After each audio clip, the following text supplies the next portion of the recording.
You're listening to Let Me Tell You Why You're Wrong, all on Georgia Radio Network. What the f*** is going on? Are y'all talking? Not right now. I don't understand. I can hear you fine. Okay, now I can hear you. Okay. We are here. It's episode 5. Let Me Tell You Why You're Wrong podcast. I am Jonathan Giles from All on Georgia Douglas. With me, as always, is Matt Lowe from All on Georgia Paulding. And as you can hear in the background, we have Jessica Salaji here from All on Georgia, everything south of Macon. So... It has been quite a week. We've got a lot going on. Okay, go ahead. Let's get it out. What's funny? What's going on here? She's laughing at my cup. I displayed my cup. Okay. Looks like a Tiffany blue Yeti. But this cup is actually like an incredible cup. The other day I put coffee in it and left it in my car for like 2 hours while I was buying a new car. And it's an icer. Wait a minute. You buried the lead here. You got a new car? I did. Tell us about the car. Well, it's white. That's all I can tell you because I don't want anyone shooting out my tires. You're like the guy in Roadhouse, huh? Like Swayze in Roadhouse. Wasn't his name Dalton? Whatever. I don't know. Everything's, top flight security secrets of the world. Yeah. I'm going to get Jessica a secret squirrel patch. In any event, now that we've gotten through that, Jessica Salaji's here with us. So, hello. Welcome. If you didn't already know. I think everybody probably knew, but if you didn't already know. So, we've had a lot going on this week, a lot going on legislatively, just a lot going on in general. We're going to get to some marijuana later, in just a little bit, not in the literal sense. Well, I mean, look, this is a podcast, so really, you people have no idea what we're doing here that you can't see. But we're going to discuss some marijuana later, specifically cannabis legislation in Georgia, cannabis legislation nationwide. We've actually had some things that we weren't even planning to talk about that have occurred today that just broke late this evening regarding some study committees and things like that. So we'll get to that. I'll go ahead and just throw this out there now right at the very start. Georgia has had enough damn study committees on medical marijuana. It is absolutely ridiculous. There's like 30-something states that have legal marijuana in some form or fashion. There is no need for a study committee. This has been studied and studied and studied and studied and studied to death. These study committees are nothing more than a stall tactic, but we're going to get to that a little bit later. What we're going to do is we're going to start out with the soft news. So everybody kind of picked a story that they enjoyed and wanted to get to. Matt's choice is toilet paper price toilet paper price rise triggers shortage in Taiwan. So Matt, you picked it, you sell it. Go, my friend. No, I just thought it was funny that you thought that in another country the fact that you can't get toilet paper is funny. Well, is that what you're telling us? Yes, but it was enough that the premier of Taiwan had to issue a statement about the critical shortage of toilet paper. And it's like anytime they issue statements here, they urge citizens not to panic and they promise that everyone will have toilet paper. But I just I thought that was funny. Over the course of human history, the time frame that we've had toilet paper has been really short, the last, 100 years or so. So I just think I don't know. I think people would have managed. They didn't need the government to. You know, I'm a bit of a prepper. So every time there's a sale on toilet paper, I will buy it like I'm about to go rolling houses. And I think we definitely take it for granted. Hold on, wait a minute. Rolling houses. I thought you were good because your mom listens to this show. Well, my mom may or may not have endorsed me rolling houses in high school. Okay. So Whose houses are we rolling? I mean, give me a break. Like, rolling houses versus today eating Tide Pods, like, we didn't do anything. Dude, I'll never forget this. Me and, I don't know, there must have been 8 or 10 of us. We were rolling a house in the city of Austell, right down from Roy Davis Funeral Home. Like, 2 in the morning. Let me interrupt you. Are you, I'm guessing, you are 40 now. I'm 40, so yeah, the statute of assuming, limitations has passed here. I was in the 7th grade. Well, I'm telling this story because it's the only time in my life I've ever ran from the cops. And I beat them. But we must have had, it was beautiful. I bet we had 800 rolls of toilet paper. Oh my, for one house? Oh yeah. Yeah, it took us a long time swiping, one roll of toilet paper at a time from the public library to build it. Whoa. You can't steal toilet paper to roll houses. That's like rule number 1. Well, we did. It's not even good quality at the library. No, it was because these were big, giant oak trees, right? And you got a lot of it just worked well. Mm-hmm. But anyway, Jonathan, did you roll houses? I plead the 5th. So yes. Yeah, apparently he was rolling them last week. But no, man, Austell PD shows up at like 2 in the morning because they're worried about, a bunch of kids, 7th graders are rolling a house. And man, we jetted too.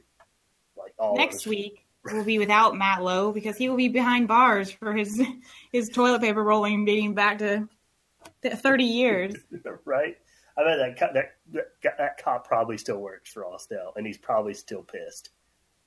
Maybe he'll listen to it and he'll be like, damn it, that was him. Apparently the FBI is getting their IT help from Best Buy's Geek Squad. So I don't know if you ever dealt with the Geek Squad at Best Buy, but that's where the FBI is going. So this is a story that came out today, Wednesday, and it basically is about a lawsuit that's been filed against the Geek Squad because for years, apparently, they've been receiving payments from the FBI to send data to the FBI over computer information and other devices. And it all came out after the Electronic Frontier Foundation filed a Freedom of Information Act last year. And during repair time, they were sending information. And, of course, it's just like all of these other bad pieces of legislation that we see at the state and local levels where something's done in the interest of safety. So this all started because the Geek Squad has an obligation to report child porn, which, of course, we are all adamantly against, and no one's going to defend that. But it's bled over into all other types of information sharing under the justification that, we're just making sure there's no child porn. But instead, the FBI is actually getting all of this data, and they've been doing it for 10 years. And it says the records show that the techs were paid between $500 and $1,000 per computer. Wow. Anybody? Yeah. That effectively they used the Geek Squad to bypass the 4th Amendment. Wow. So, all right. I think that after everything that's happened today, I think everybody's ready to get on with the cannabis. So we have Allen Peake with us. Allen is a legislator that is often synonymous with cannabis and medical marijuana in Georgia, nicknamed by the media as the godfather of medical marijuana. What many people may not know is that Allen Peake, back long before the medical marijuana movement, was the godfather of something else. See, Representative Peake, you're also the godfather of distracted driving legislation in Georgia. Is that not correct? Well, that is correct. You're going back a long ways. And very first big bill I ever kind of got involved in was the banning texting while driving. And I had an experience. The interesting thing is I had an experience where I was driving about 85 miles an hour on I-16 and on my phone texting like crazy, and somebody drove by me, or I must have passed them. They took down my tag number and found out who I was, sent me an email, and sent an email that basically said, "You're an embarrassment to the state." And it was a real wake-up call, quite frankly, because they were right. I mean, I was, here I was, driving around really fast, texting while driving, and being a terrible example, not only to other people in the state, but at that point to my teenage kids. And so it was kind of a moment, and that's what kind of got me involved in trying to see what we could do, and we eventually banned it. So. Yeah. Well, see, Jessica writes All on Georgia articles that way quite often. A lot of people don't know that, but that's not true.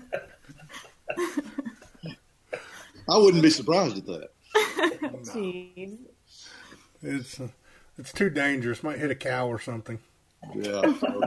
Yeah. All right. So in any event, yeah. So in any event, what we're actually here to discuss tonight is medical cannabis, and I'm going to get a lot deeper than I typically do. Most of the time, I just try to provide at least when I'm on All on Georgia Media, provide just very objective, opinionated, but I don't get too personal. But tonight I am. I actually first spoke with Representative Peake back in late 2013 when my son Kason was born, and was born having seizures, up to 75 seizures a day. I know that I was but one of many parents that Peake met that year. And that was kind of the birth of the medical marijuana movement in Georgia with cannabis oils for epilepsy. So I know that, I'll let you talk a little bit more about, your experiences that year and how that kind of shaped all this going forward.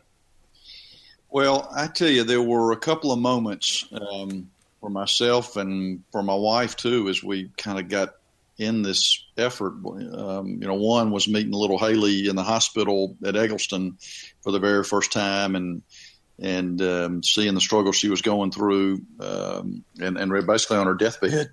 And, that kind of had the aha moment of, what would I do if this was my child? And then there were several other occurrences. Jonathan, I remember coming and seeing your son at Eggleston, and the same thing of somebody. Why are we not fighting for families like yours? Who deserve to at least have medical cannabis as an option. You don't have to use it. You can choose not to, but you ought to have the ability to make that choice in consultation with your physician. And I've told people several times over the last several weeks since I announced my retirement, last couple of weeks, that the real joy of this journey that I've been on, I don't want to get sappy either, but it has been getting to know families like yours and the Coxes and the Cloud, Blaine and Shannon Cloud and Sebastian Cott, and these families, with special needs kids that, that face struggles every single day that none of us can even imagine. And so yeah, you were you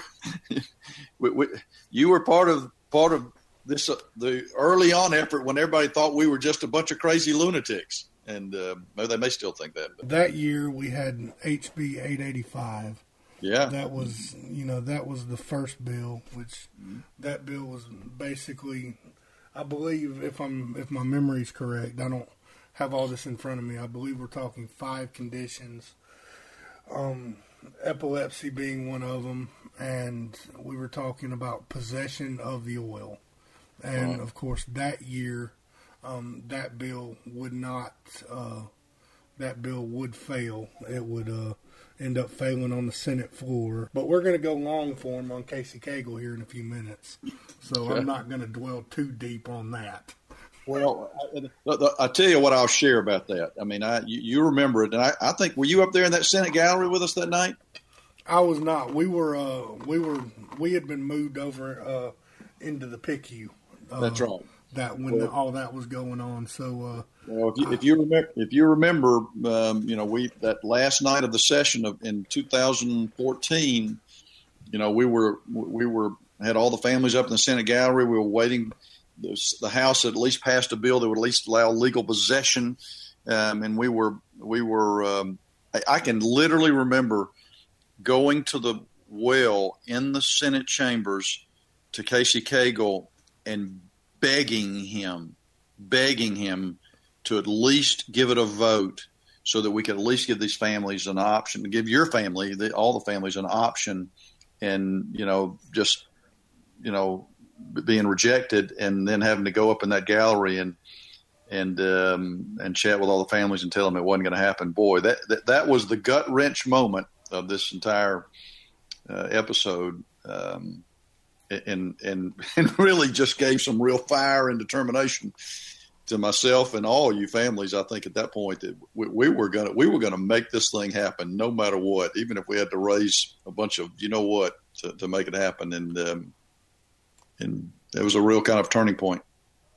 Right. So before we go too much further, I do want to bring up something because that year that it first came out was the wrongest I've ever been. So 2 weeks before you dropped the bill, I wrote this article on, it was Peach Button at the time, saying that, Georgia was so far from ever having medical marijuana or medical cannabis legislation. And, we weren't ready for it.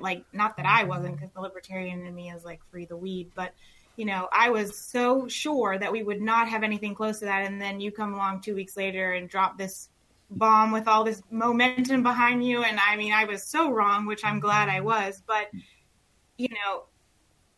it's been such a slow progression. And I said in my article then, I think that I thought it would be at least 5 years before we saw a true effort or reform of something that a lot of people could take advantage of.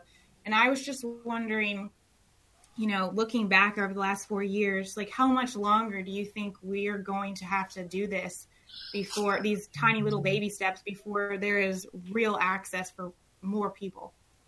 Well, that's a great question. I tell you, it all depends on the governor's race. That's the easy answer. If certain candidates win, I believe we'll have seed in the ground next year in 2019. If other candidates win, I believe it'll be a slow play that may not happen for another 2 to 3 to 4 years, if at all. Which candidates do you think are the most pro-cannabis? Well, I can tell you this. I am wholeheartedly and 100% endorsing Clay Tippins, who is the new guy in the race. He's a former Navy SEAL, business executive. All 5 of the Republican candidates, all 5 of the Republican candidates I invited to go meet the families, to go take the time, to go chat with them, hear their story. And Clay is the only one who has taken the initiative to go meet. He went and met the Cox family. He's chatted with Blaine and Sebastian Cloud and Sebastian Cott, Shannon and Blaine Cloud, who have both been heavily involved in this effort. He's heard their stories. He went and met some families that came and advocated at the Capitol, and he got it. He.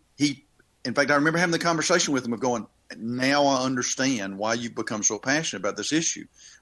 And he's the only one of the candidates that's been willing to meet with the families. And so that's why I am wholeheartedly throwing my support behind Clay Tippins.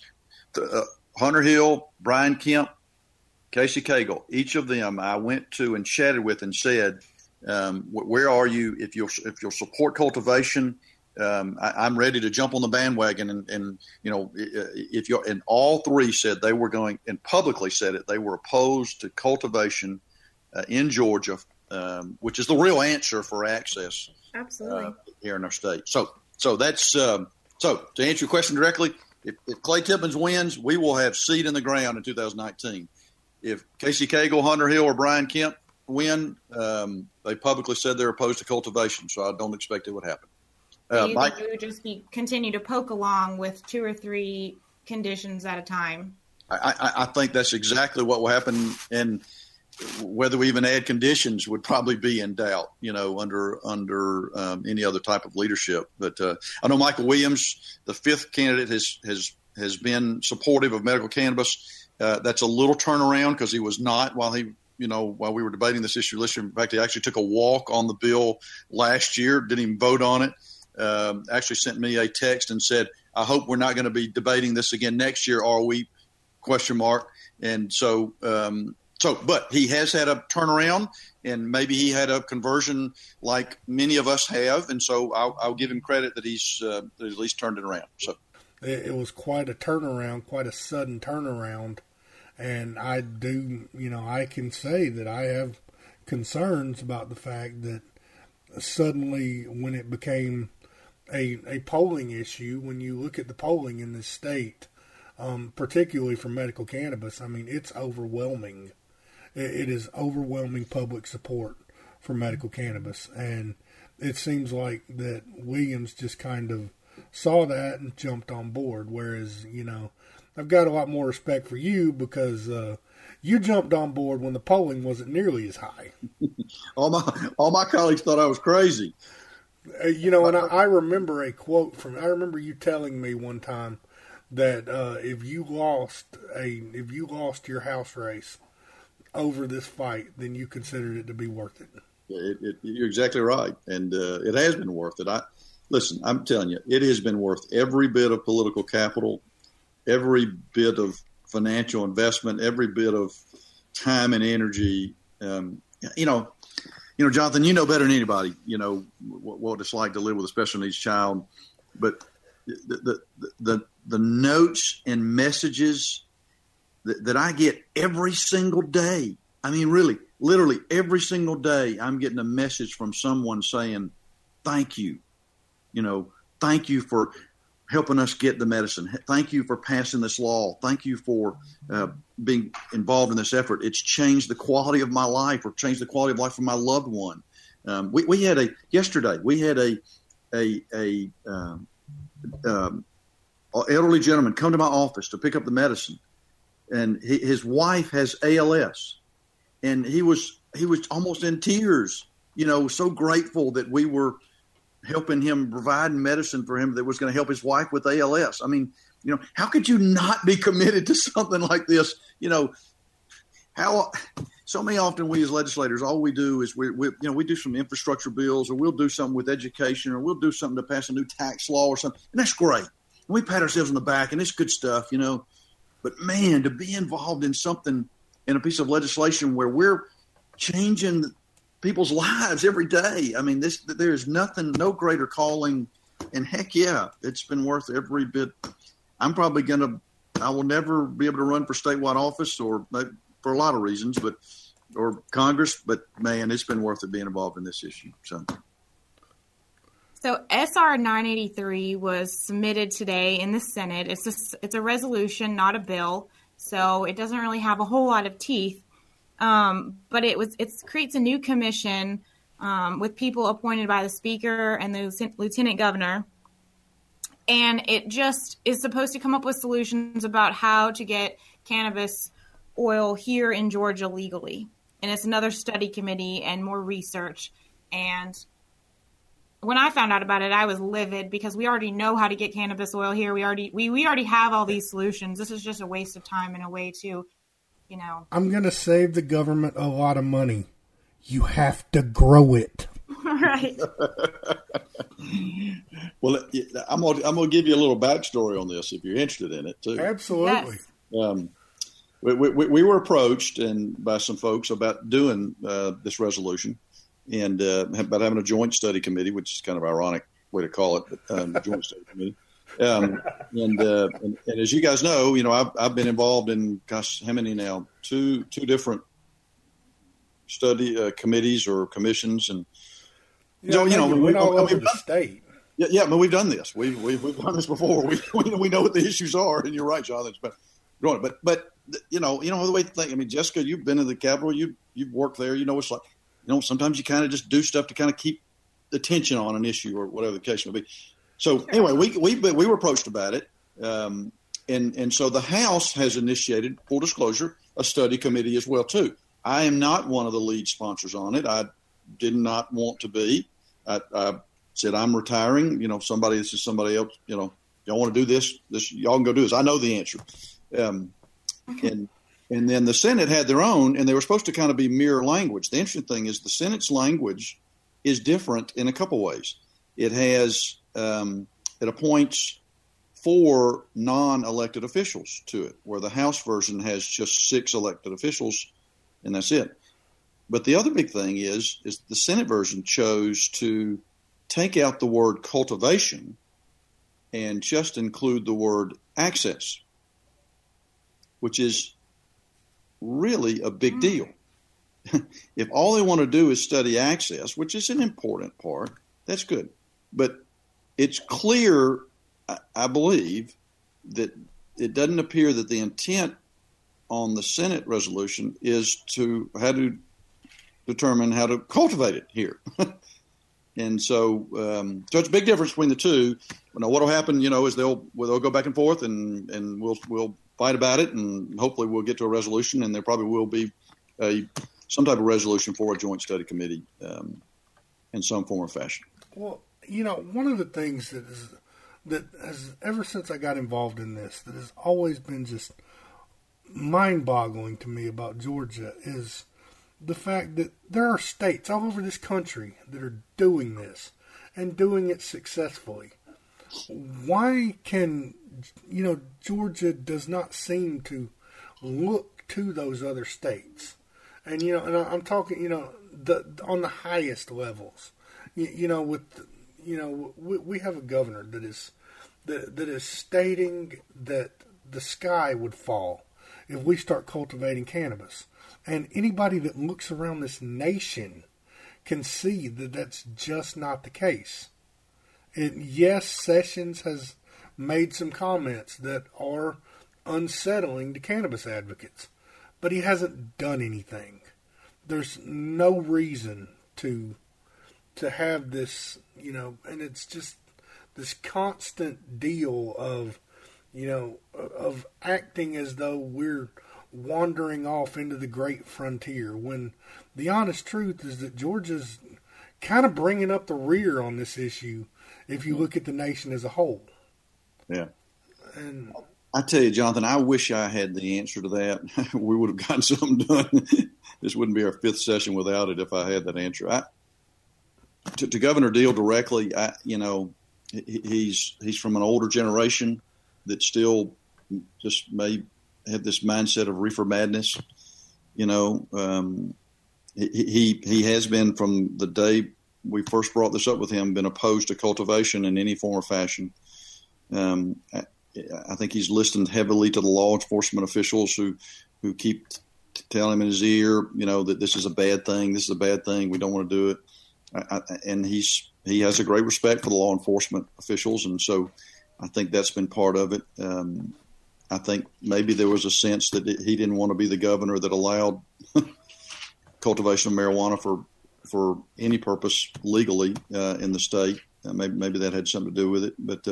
But I have seen his heart and his mind change over the years. And if we probably had another year after this, I think we'd have cultivation under a Deal administration.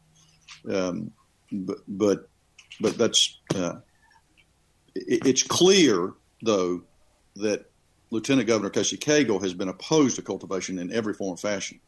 Until today, apparently. I mean, every public statement he's ever made has been that he's opposed to it. I think he wants the endorsement of the Georgia Sheriff's Association, and they're opposed to any cultivation. So And I mean, he has a laundry list. It's on his website. We've published it. He has a laundry list of law enforcement, what's referred to as chief law enforcement officers, which is either a sheriff or a chief of police that have publicly come out in favor of him.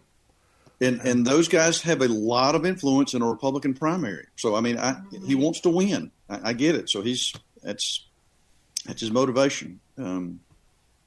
It goes back for me of why I'm supporting Clay Tippins. I wanted a candidate who had conviction about this issue, who wasn't just jumping on the bandwagon because it was maybe a potentially popular issue or he needed to move his numbers in the polls. I wanted somebody who had some real belief that this was the right thing to do. And there's really only one candidate that I found that's prepared to do that, and that's Clay Tippins.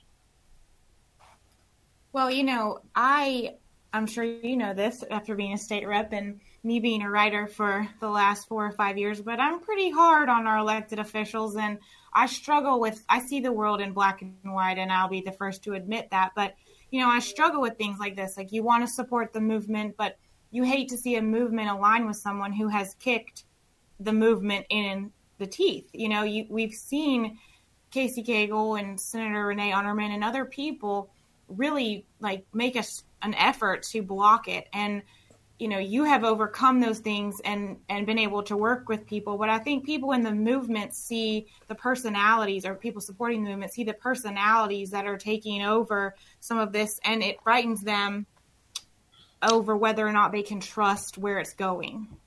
Yeah. Well, I can tell you this, in the House, you've got some champions in Micah Gravely and David Clark and Scott Turner and Michael Caldwell, just to name a few. Tom McCall, who has become very passionate about this issue. And so you got some good gatekeepers that are going to watch it close. In the Senate, I've had a lot of discussions with Matt Brass. He was the co-sponsor of the resolution today, and I believe his heart is right. I believe he wants to do something because of helping families, and so Jessica. So to answer your question, I think the movement's bigger than any one particular person. It's bigger than me. I'm going away, and it's not going to stop. I mean, this medical cannabis issue is not going away because I'm not in. It will be around, even though I'm not around. I mean, I have no doubt about that. And so I think it may be bigger than any personality that may. It's going to keep moving. So I feel absolutely confident of that.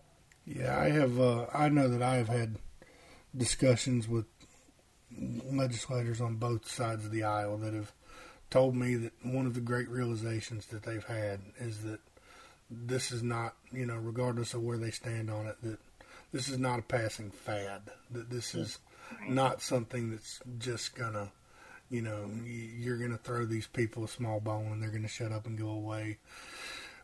Kurt Thompson, one of his quotes is, he said, I know what you're hoping to do is shut all these people up that have been so well organized on the third floor, but it's just not going to happen. Mm-hmm. And, well, he's exactly right. In fact, I've had senators, I've had House members tell me, we just wish this would go away. We don't want to deal with this anymore. And I keep telling them, it ain't going away. It will never go away until we have a cultivation system in place that can provide safe lab-tested products to citizens who are properly registered with the state. And then after that, it probably won't go away either because there'll still be probably people pushing for recreational use. That'll be somebody else's battle, not mine. But I'll let when Jessica and Matt and Jonathan and you guys are running things in the state government, then Lord, y'all can take care of that. That'll be the day. All the families that I know, when the situation got too desperate in Georgia, they all went to one place. They all went to Colorado. Mm-hmm. And, there's Colorado and there's Oregon. And, those are the places that people go when they need cannabis. And it's not readily available to them. And it's like, nobody says, oh, my child is so sick, I've got to move him to Michigan. And so that's kind of what has personally steered me. And I know that you're looking at it from a different perspective, but that's always kind of my thing has always been, look, when we have these issues, when we need help, we go to Colorado. So that's why I've always just said, let's just be like Colorado. And I know that saying, let's be like Colorado in Georgia sends legislators running and jumping behind things for cover and everything else. But that sends them into seizure activity, I promise you. Yes, I know it does. But, those are just, this is an opinion show. So more than anything else, that was just throwing my opinion on the issue out there. And there's a lot of business reason behind that, because when you open, like any business, you open, the larger your customer base is, then the more incentive there is to get in that business, and the more people there are in that business, the more you're driving the price of that product down, because there's so much more product available. It's a simple supply and demand thing. There is, but there are models also that I believe we could do that are not as far-reaching as Colorado. Minnesota has a great model. They have 2 licensees. They allow a handful of application products, from oil, topicals, from a vaping, but they don't allow smoking, and they have a laundry list of conditions that are allowed. So, and it's been a successful program. They have 10,000 people on their registry so far. And who are their licensees? Who is allowed to? Well, in Minnesota, yes, they went through a application process where they had, I think they had 20 or 25 applications folks who tried to apply for it, and they went through a laundry list of who has the financial capability, who has the business savvy, who has all the infrastructure in place to be able to do it, and they granted those licenses based on that model. Gotcha. And now, should the number be 5? Should it be 10? Should it be 100? That can probably be debated. But my issue has always been, hey, I'll take 2. If I get 2 and get started, and then at some point and prove to the world, prove to Georgians that that this isn't going to be a big public health hazard, public safety risk, that would help us. So, oh my God, these seizure kids are driving around high. I've heard it all. Yeah, I had a lady ask me on one of Cason's news stories back before I completely stopped allowing him to be on the news. One of the stories, a lady commented in the thread, asking how I was going to get a baby to smoke a joint. I mean, really, they're just nut jobs out there on social media. I mean, they're just out there. So, wow. Oh. But let me tell you, I tell you what I'm grateful for. Jessica, you're right. You and I have not always seen eye to eye on stuff, and you've called me out on stuff that I deserved it, and I've freely admitted that. And but I tell you, I'm grateful for folks like y'all and others who have had my back when those folks have attacked me, and because they do. I mean, they think I'm a pothead. They think I'm a pawn of the recreational industry, and I'm grateful for that. I'm grateful, that folks who really get it, have come to my defense. And anyway, I'm grateful for that. Yeah. And I too I've joined that pool. I have received scathing emails from Faith and Freedom Coalition for nefariously videoing them at a public GRA conference. Good for you. Yeah, it was. I went out there and I shot and live streamed the entire day. Well, and I didn't even look at the agenda, honestly. I was just out there, doing, worried about the camera, worried about, the reception I was getting on the live feed and all that. And next thing I know, Dave Baker from Faith and Freedom is up there giving a speech, and it's on YouTube. It's readily available because it's got thousands of clicks now. It was one of my most popular things I've ever written, and it went nationwide. National Normal shared it. But yeah, they went and he mentioned your name, and out of politeness, there was. Oh, I've seen that one. Yes. I have seen that one. Yeah, that was my work. Yeah, you rock, man. I absolutely love that because there's like one person that claps and he says, "Oh, I see we've got a fan," and the entire room erupts. I do remember that. Yeah. I was like, wow, that's fantastic.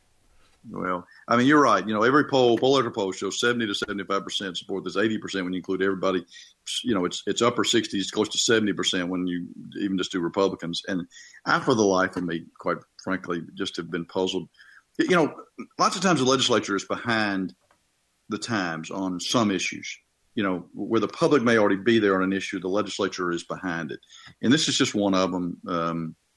It may be, I've had discussions with my wife and I. We've said, it may be better for me to step out of being the face of it, and maybe that'll help make it happen sooner. Sometimes, maybe I've been a stumbling block in some respects with the Senate because of the bad blood with Kale and Renee Underman and others. And so maybe if I'm removed, maybe that frees it up. I hope so. And I'll cheer from the sidelines. So, I've got a question for you. Yep. Kind of back to cultivation and distribution. Like if you could wave a magic wand and it was just, in your perfect world, how would you like to see distribution work? Okay. I think the simple answer is you have a limited number of licensees. I think you probably need to have 8 to 10 in a perfect world. So there's a broad enough spectrum of product that can be available and a competitive enough marketplace. But I don't think you need to have 100, just for quality control aspects, even at least initially. And so you have 10 licensees, and you have Jessica Enterprises, you have Jonathan Enterprises, Matt Enterprises, Peake Enterprises, and you give a license to each of these groups to have a vertically integrated system. Each enterprise would be responsible for growing the product. They could subcontract with someone if they wanted to. For processing the product, again, they could subcontract with someone if they wanted to. And then for dispensing that product. And you'd be required to say, okay, of these 10 businesses that have these licenses, each business has to have dispensaries in geographically strategic spots. So in other words, if Peake Enterprises is given a license, they've got to have north, south, east, west, and Atlanta area covered, and middle Georgia. You're required to, within a 2-year period, have a dispensary in each of those areas so that somebody in Valdosta doesn't have to drive to Dalton to pick up medicine. And so I think that's how you do it. You have the Department of Public Health responsible for issuing those licenses. They're granted based on, just like they did in Minnesota, on financial viability, on business savvy, on business experience, on have to pass a character integrity background check, and so I think that's the best way to set it up. So would they like have their own little territories within the state that the other guys couldn't sell in? No, I wouldn't. I wouldn't say that. I would say all 10 would have the right to have geographic presence anywhere they wanted. They would be limited to probably one growing facility or one processing facility, so that law enforcement, calm their fears, would only have these specific places to go to see who was growing. But you could have a Jessica S. dispensary in Valdosta and a Peake Enterprise in Valdosta, and let them duke it out and see who could provide the best product for the best price. So, okay, so basically you're talking more of like you can sell anybody, but the state would say that if you're gonna sell, then you have to sell here, and then you can go anywhere else that you like, basically. That's correct. The consumer could pick from any of the 10 different licensees, or any of their dispensaries to go to, and pick from various different products, and just based on quality and price. But you would have a registry system, so that Allen Peake would have to be registered with the state. And so I'd have a card. I'd be on an online system. So when I go into any of the dispensaries, you can look it up and say, yes, Allen Peake is properly registered with the state. He has the legal right to possess this product. It's still limited. It's regulated. It may not be the free enterprise system that maybe many of you would like to see. But it's the proper first step, I think. Are you alluding to the fact that we might be a little radical? I'm alluding to the fact that I know there are some libertarian streaks going on probably in all three of you. In fact, my guess is you probably voted libertarian a good bit over your lifetime, is my guess. Well, I'm so young, so I haven't really voted that much. That's right. Can you vote yet? Yeah, are you voting age yet? Yeah. But the other two, yes. Yeah. Well. Are any of the candidates running for your seat, are they pro-cannabis? Yes. There are three folks that have signed up at this point. One of them is Shane Mobley, who was running for insurance commissioner and is now switched, and he is a passionate advocate for medical cannabis. The other one is Todd Talbert, who's from Monroe County, a businessman, and he is very supportive. He's actually, Jonathan, if you remember Prissy Rowe, he's related to Prissy Rowe and who was involved in this effort as well, too. And the third one, Gary Bechtel, who is a county commissioner, has probably got the most experience of any of them and probably most well-known and would be considered the front runner. He and I have had several discussions, particularly in the last week, about where his stance is on that, and I think he will be very supportive of expanding and providing access for it. So I think any of the three would be very supportive and will be a yes vote on cultivation. Well, that's great. Yeah, but Michael will be the champion. I mean, he's the guy. He's going to be the go-to guy. He and Heath Clark and a couple other guys I've mentioned, that they're going to be the go-to folks next year. So, getting off of that topic now, you stated you're retiring. What are you going to do now? Well, I can tell you a couple things that I know I will be doing. We will continue to provide medicine to families.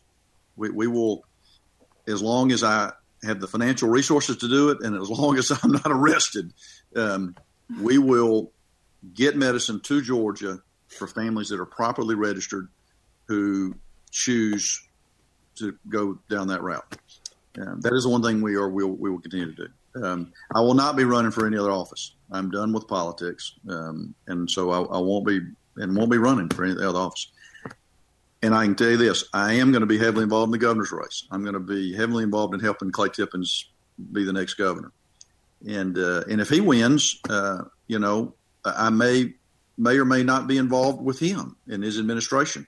That would be a decision to be up to him. But I'd love to serve he and his administration in whatever capacity he would choose to have me. So I'd like to know what you're going to miss most about the legislature, because you've been there for a while. You've seen a lot of people cycle in and out. So as you kind of get close to the end of your term, what are you going to miss the most outside of the discussion we've had with cannabis? Let's see. I'm probably going to miss having my legislative tag the most in my car because I drive pretty fast. I tell you, I've developed some really great friendships on both sides of the aisle. Actually, probably my very best friend. It's always dangerous when you say that, but one of the best friendships I had was with a Democrat by the name of Kevin Levitas, and we just hit it off, and I was really good friends and had a great relationship with Stacey Abrams, and so the friendships I've developed on both sides of the aisle have really been special. A lot of the folks that I've become really good friends with have left, and so we've had to develop new friendships with the Micah Gravleys and the Michael Caldwells and guys like that, and Heath Clarks, who the cool kids. The young crowd keep me hip,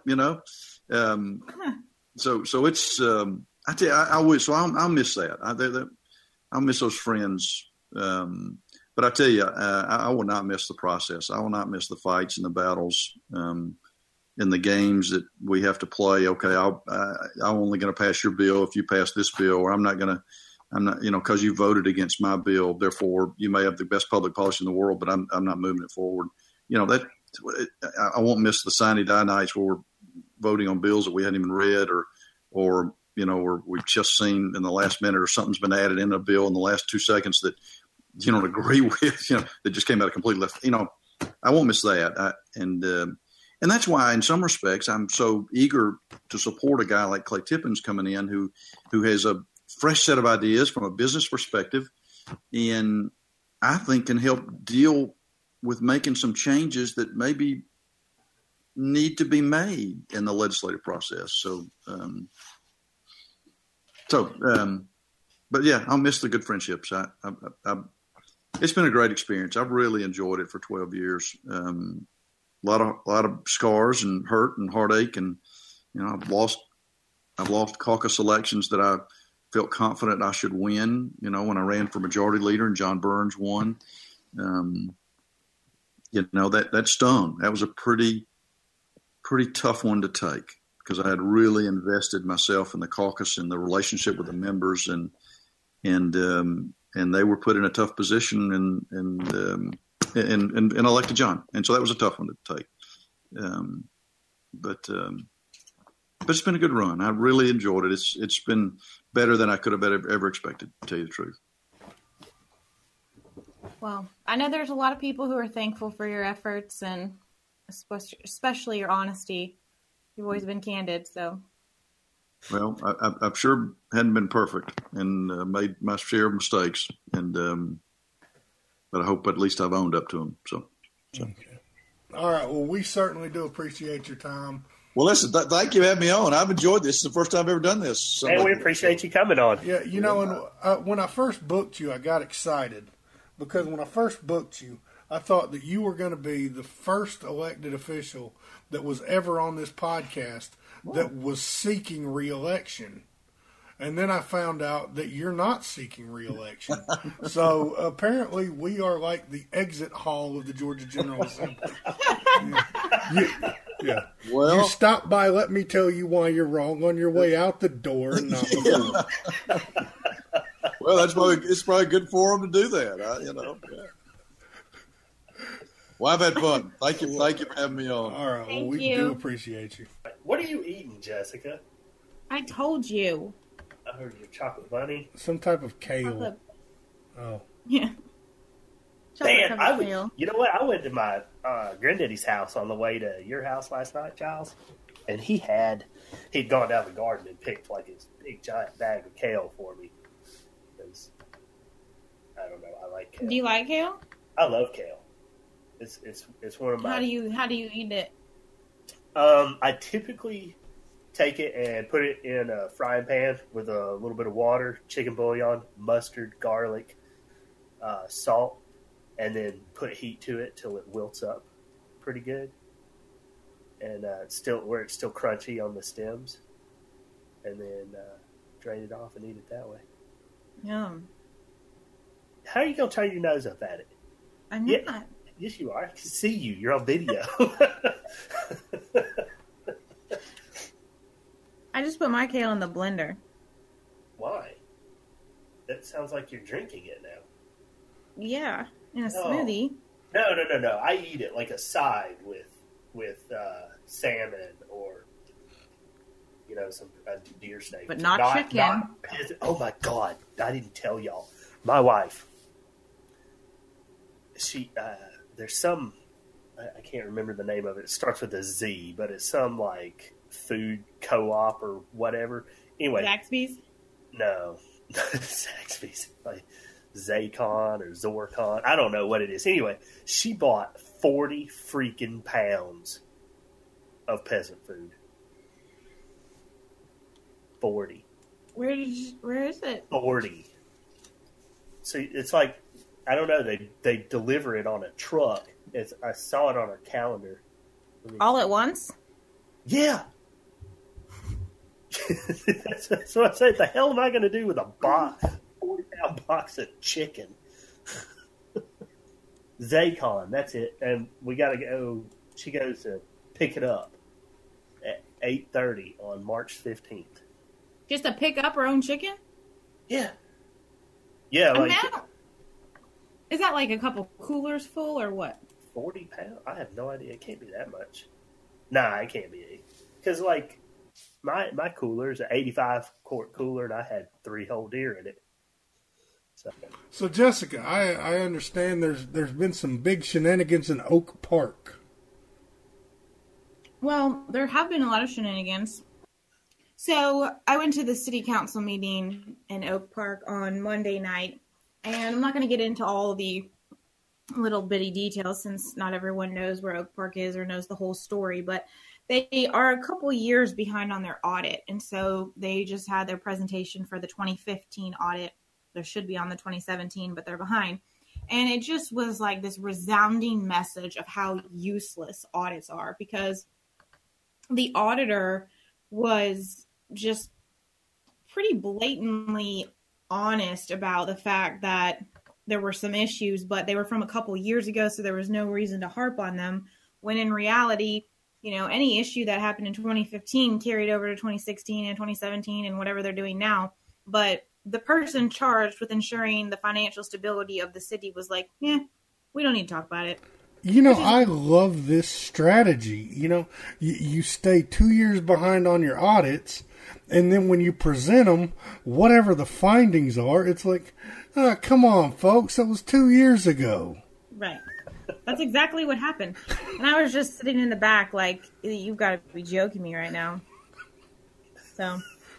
Jessica, it was 2 years ago. I know. Earlier this week, we have white cabinets in our kitchen, right? And Ava's my 3-year-old, and she gets a hold of a Sharpie, a black Sharpie, and writes all over my cabinets, right? And there's a few reasons that I'm not irate about it. One is we're fixing to remodel our kitchen.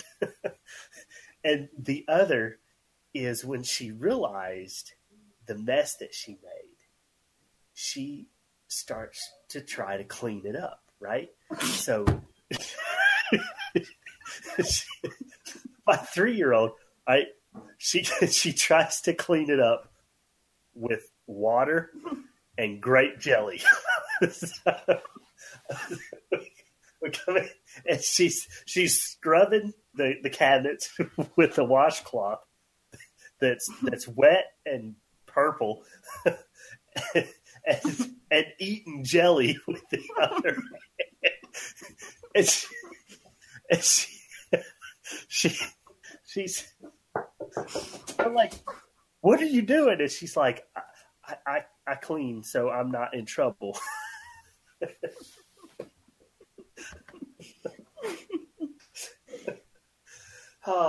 And I can't be mad at her.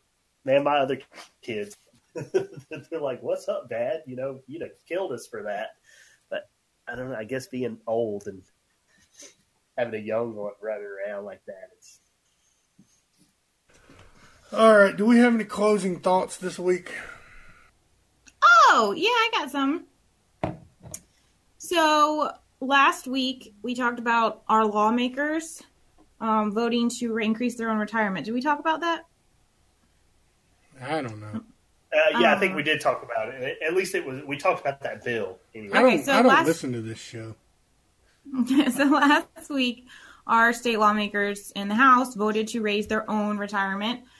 They more than doubled it, and and it's based on a percentage of their pay, which is basically paving the way to increase their salaries, because they've been talking about that. And that's the whole suspicion, is that when it gets to the Senate, they're going to bump their salary up from $17,000 a year to somewhere in the 30s or 40s, and then send it back to the House. And anyone who has an opponent, a primary opponent, will vote no, and anyone who doesn't will vote yes, so that, they can't be hit hard, even if they voted for it on the first go around. But anyway, State Rep Dominic Laricchia from Coffee County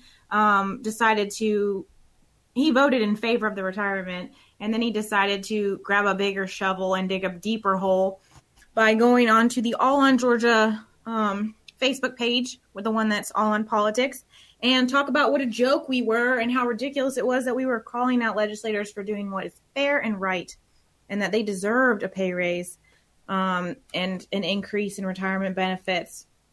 So if you're interested in seeing that whole debacle as he stood alone and defended himself while his constituents ripped him a new one, I would encourage you to visit the All on Politics Facebook page. That's ALLON, the word politics. And I'm going to close with a final thought that is related to this episode. Listen, folks, cannabis oil is very simple. Okay? You have to take cannabis, and you take that cannabis and you make oil out of it. It's quite simple. It's not a difficult process. You can learn how to do it on YouTube. Now, here's the kicker. You got to have cannabis to do it. And to have cannabis, you got to grow it. So, if you support medical cannabis in Georgia, you got to support growing it. So, I'm just going to reiterate that. You got to grow it. All right, we got to wrap this up. So, I'm about to run out of time on my handy dandy little recorder here. So, we're going to have to call this a show. This was a fantastic show. You know, Jessica said our last show was our best one yet. I believe this one is our best one yet.